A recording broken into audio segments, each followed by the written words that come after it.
अनिल अंबानी की बढ़ी मुश्किलें।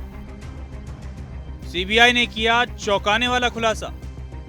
अनिल अंबानी की मुश्किलें कम होने का नाम नहीं ले रही। अब सीबीआई ने एक ऐसा खुलासा किया है जिसने सबको चौंका कर रख दिया है और सवाल खड़ा होता है कि क्या भारत के सबसे रईस शख्सों में गिने जाने वाले अनिल अंबानी अब बुरे दौर से गुजर रहे हैं। कर्ज जांच और अब एक और बड़ा आरोप। क्या इस खुलासे के बाद अनिल अंबानी की मुसीबतें और बढ़ेंगी? दरअसल दिग्गज उद्योगपति अनिल अंबानी की मुश्किलें कम होने का नाम नहीं ले रही। सीबीआई ने उनके बारे में एक और चौंकाने वाला खुलासा किया है। अनिल अंबानी के रिलायंस एडीए ग्रुप और यस बैंक के फाउंडर राणा कपूर के खिलाफ सीबीआई की चार्जशीट में दोनों परिवारों की कंपनियों के बीच लेन देन का आरोप लगाया गया है। एक रिपोर्ट के मुताबिक चार्जशीट में ये भी कहा गया है कि अंबानी के बेटे जय अनमोल अंबानी इन लेन देन में जुड़े कुछ फैसलों में शामिल थे। 2022 में दायर ये चार्जशीट 2 आपराधिक मामलों पर आधारित है, जिसे यस बैंक के चीफ विजिलेंस ऑफिसर ने यस बैंक के पूर्व एमडी और सीईओ राणा कपूर और रिलायंस ग्रुप की Reliance commercial finance limited, Reliance home finance limited और अन्य के खिलाफ दर्ज कराया। जांच में पाया गया कि यस बैंक ने 2017 में आरसीएफएल के